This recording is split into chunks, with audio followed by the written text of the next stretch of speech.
touring for artists has been very lucrative. It's something that can always bring in money for artists because you can't replace seeing the person live.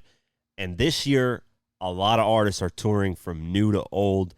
And some artists, unfortunately, are canceling their tour dates, as we've heard with Moneybagg Yo, Lil Baby, so on and so forth. But the ones that are older, the ones that have classics, the ones that have delivered great music throughout their career, they're flourishing. So I want to talk about this article that talks about the Weeknd, and then I want to talk about a couple different tours that are going on right now where a lot of artists are bringing in a lot of revenue, and the data that's coming in is insane in terms of how much money they're bringing in because money is flying when it comes to these concerts. So the Weeknd, he breaks another record. He's been breaking records left and right. And let's go over the article of what he broke. The Weeknd has doubled back and shattered another show record while performing at London's Wembley Stadium as part of his After Hours Till Dawn tour. According to Live Nation UK, on Friday, August 18th, the Grammy Award-winning artist broke Wembley Stadium's record for sales with their traditional concert setup with a stage at one end of the stadium with 87,000 tickets sold.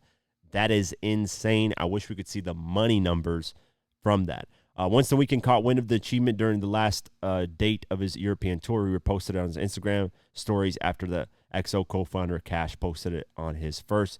He said, "Congratulations, my brother Weeknd. Wow, wow, wow, wow, wow." So he shared it.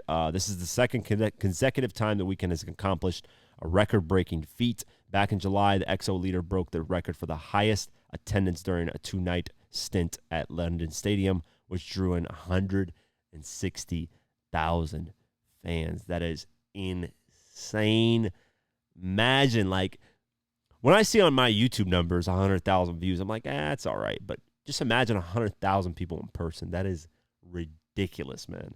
I think we tend to forget these numbers online are actual human beings, and when they come out in person, it's a little bit way different, you know. And not every fan of yours, you know, if you're a content creator, if you're an artist, is going to show out, you know, for you. Like I've explained before, some are listeners and some are consumers, and the consumers are the ones that are going to come out and purchase tickets. And a lot of these newer artists just have listeners, the ones that click on them on Spotify and Apple Music.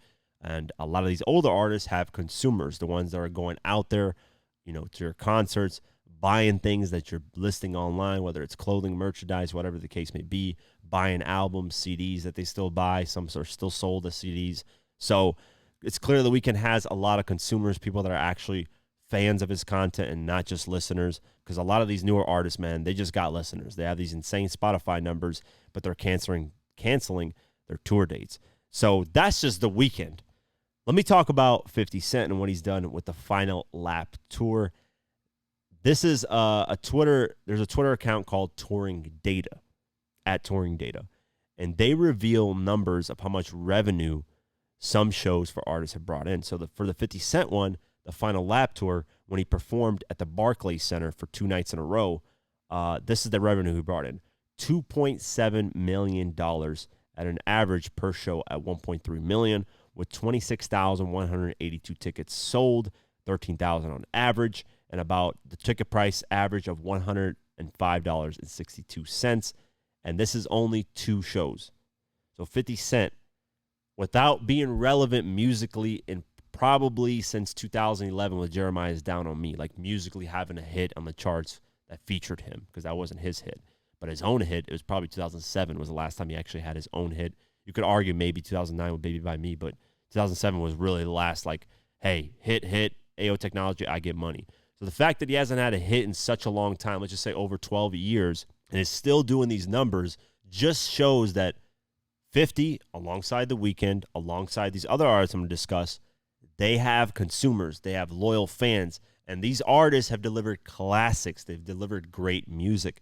That's why I said early in the podcast, it's important.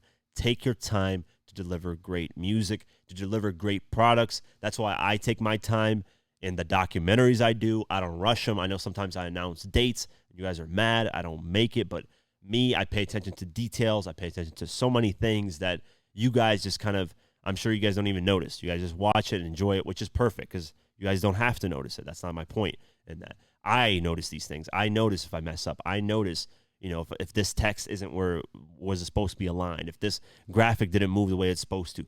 All this stuff I take huge into consideration. So these artists do that as well, and that's where the loyal fan base comes, because these people that are consuming the music, they can tell if you're half-assing stuff. Even with my content, people can tell if I'm half-assing. They can tell if I'm not trying. They can tell. And these people that have consumed the products, they want you to give your all. They love that. They love when you actually, put your all into something, show that you're passionate about it. People support that. People love that. I've gotten that. People, you guys that listen to the podcast, not everybody from the main channel came to the podcast, but you that came to the podcast clearly love, what I've done and know that I put my time and effort into everything that I do. So 50 did, the actual official numbers is $2,765,511 in revenue streams. If you split that up into the two shows, that's $1,382,756. 26,182 tickets are sold. Split that up into two shows, that's $13,091 on average, with the ticket price being $105.62. And that's just for the Barclays Center in New York. Now I want to talk about Drake, and what he's doing is outrageous numbers. I know Beyonce is as well, but Drake, this is crazy. So this is for 9 shows in total. He's done $41 million, $195,428. So $41,195,428 in revenue. That is on average. This is the average. $4,577,270 on average. This guy's doing $4.5 million per show. That is insane. He has sold in total tickets out of those 9 shows, 145,035 tickets. On average is $16,115. The average ticket price is $284.04. So that's a huge difference between 50s. 50s is about $105. Drake's about $284. Of course, Drake is, a lot bigger, hotter of an artist than 50 Cent is. So that's out of 9 shows, guys. He's done $4.5 million basically per show, brought in already $41 million, and that's out of 9 shows. There are 55 shows he's done so far, but that's the reported shows, which is insane, man. So this touring data, page is pretty dope, man. Let me see if there's more on here, because Post Malone earned his highest grossing U.S. concert of all time on July 22nd, 2023 with $2.322 million at Xfinity Center. That's insane too, man.